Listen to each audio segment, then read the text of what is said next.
Many civilians seeking to flee the fighting frequently come under fire. This woman was injured while attempting to escape with her son from West Mosul, where the battle continues to rage. وقمنا مشينا مع هاي العالم، مع ما مشينا هاونات، ما أعرف صواريخ، ما أعرف شنو قام يقع فوق. ابني مات بسدي 10 سنين عمره، وضرايري 2 نسوان زوجي يعني ماتنا بسدي. Medical facilities also come under attack.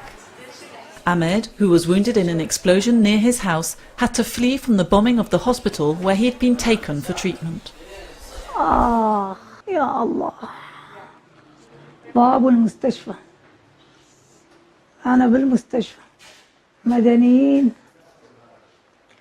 ودواعش ما ظل بي دم، قلت له يا بلا نطلع المستشفى، جابوا لي سدي وطلعت ما صار لما وصلتوني هذا اللي صار.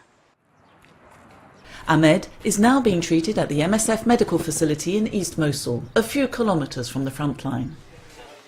The inhabitants of East Mosul are gradually returning to their homes, but many of them, wounded during the fighting, are unable to resume their previous lives, like people who've had emergency surgery but still need post-operative care.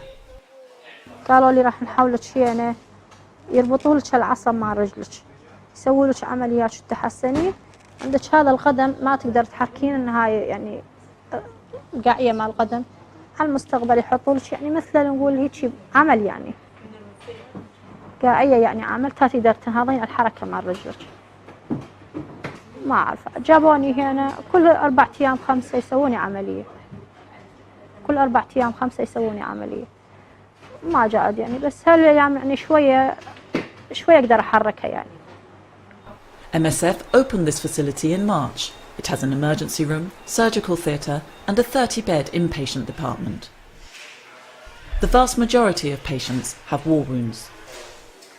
Imagine you've been wounded in the fighting that happens near the front line or in West Mosul at the moment, and you've been stabilized. You maybe even received a first-line emergency surgical intervention, and now you're walking with a piece of shrapnel or a bullet or a foreign body inside of you.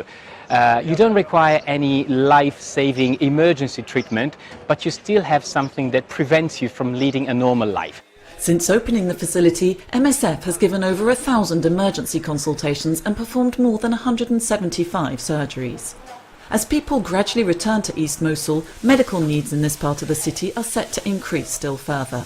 The team is currently extending its inpatient capacity by adding 20 more beds.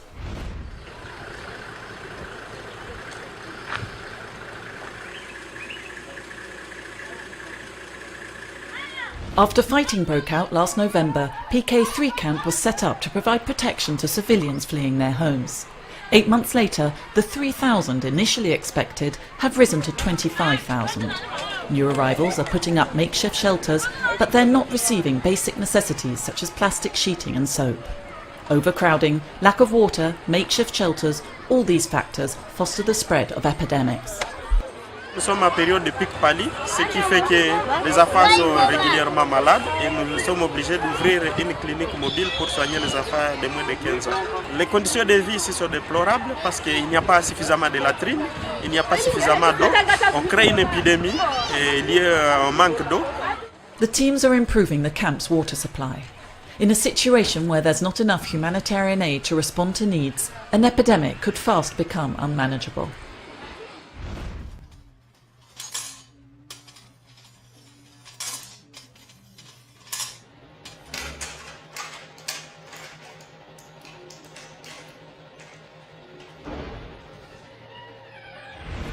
Hakobian has a drug-resistant form of tuberculosis. He's been on treatment for 16 months. Teor tuberculoza pujumen, draid mektek sidnele nayum, liarta luboy bolor organele nayum, hetazodumen. Hetazodelu jamana gzgatsinor liartus hepatitis C. Hakobian was able to benefit from the new generation of hepatitis C drugs, direct-acting antivirals. 3 months on, the virus was no longer detected in his blood. He still has to wait for a second test to confirm he's cured. Tous les patients qui ont été mis sous traitement ont jusqu'à maintenant, et le programme vient simplement de commencer, eu des résultats très positifs et ont très bien supporté, avec très peu d'effets secondaires, ces nouveaux traitements. Just a short time ago, Hakobian was suffering from 2 very serious infections, neither of which could be treated properly. The treatment he took for hepatitis C appears to have been successful. And he's taking bedaquiline, a new drug for drug-resistant TB, which has greatly increased his chances of survival.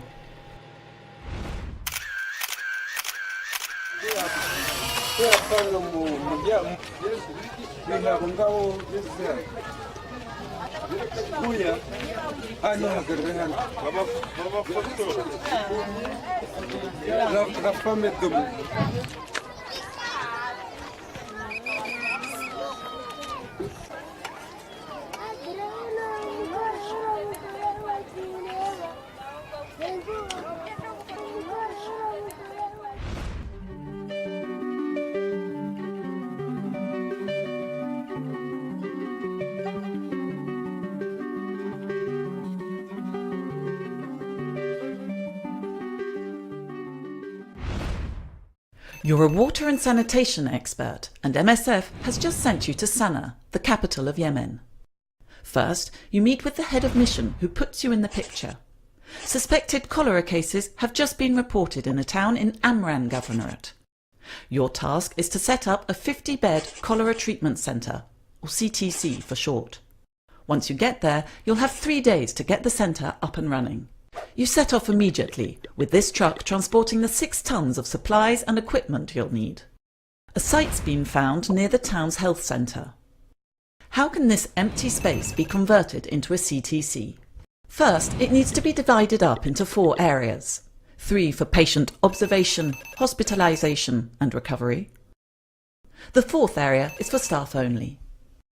To pass from one area to another, you'll need to set up different circuits. 1 for patients and their caregivers, 1 for staff, 1 for waste management, and 1 for the handling of corpses. Everyone entering and exiting a CTC goes through a disinfection area. A guard will spray chlorinated water onto the soles of people's feet or shoes as they go in and out. People must wash their hands too. Make sure chlorinated water is available to do so. You'll also need plastic sheeting to cover the ground in the patient tents. It needs to be regularly cleaned using a chlorine solution.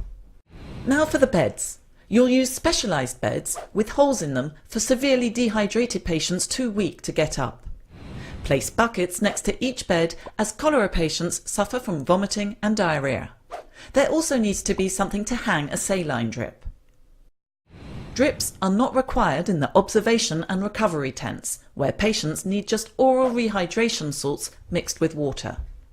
The staff area will be used to store supplies. CTCs demand a lot of medical supplies and equipment. These include the famous oral rehydration salts, but also chlorine, IV equipment, buckets, and so on. You'll also need to organise water supply. CTCs use huge quantities of water that has to be chlorinated to avoid risk of contamination. It's also where staff prepare the chlorine solutions. Depending on what it's for, cleaning floors, spraying feet, washing hands, or the handling of corpses, different concentrations are made up and used in specific areas in the centre. Lastly, you'll have to install latrines and hand-washing points, which help prevent the spread of cholera. Because you have 2 objectives: to provide care to patients, but also to contain the epidemic. And it doesn't end there. Your teams will visit the whole area, treating water sources, raising awareness to the disease, and implementing hygiene measures in homes and public spaces.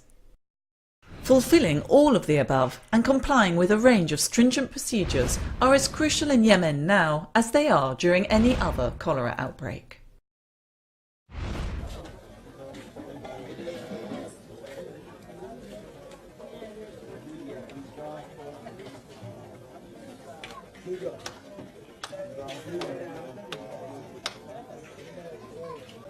Ceux qui n'ont pas les moyens ou ceux qui n'ont pas de chance, ils vont se faire pendant plusieurs semaines ou plusieurs mois emprisonner. On va les obliger à travailler sans être rémunérés.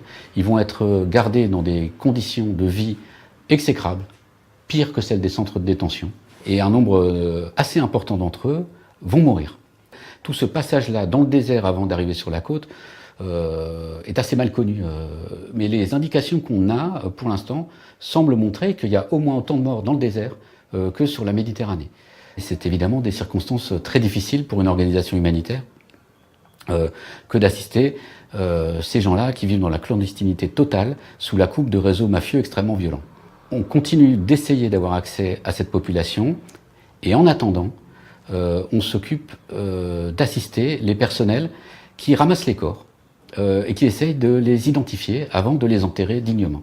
C'est un processus assez long, puisque ces migrants qui se retrouvent jetés littéralement sur les escaliers de la morgue chaque matin n'ont pas de papier sur eux. Et donc ces procédures, d'une part, prennent très longtemps, les corps restent trop longtemps à la morgue, et souvent se concluent par un échec. Et donc ces gens-là qui ont vécu l'enfer, qui ont échoué et qui sont morts, meurent de façon anonyme. On veut s'occuper des morts pour augmenter les chances de ces pauvres gens qui ont tout tenté pour rejoindre l'Europe et qui ont échoué, qui sont morts dans le désert, pour augmenter les chances que leur nom soit connu, qu'ils ne meurent pas totalement anonymes et qu'ils disparaissent pas dans les vents du désert, comme ça, que leur sort soit connu de leur famille, de leurs autorités et de l'humanité au sens large. L'idée que des populations importantes disparaissent de la Terre sans que leur nom n'apparaisse plus jamais, c'est quelque chose qui heurte mon sens de l'humanitaire.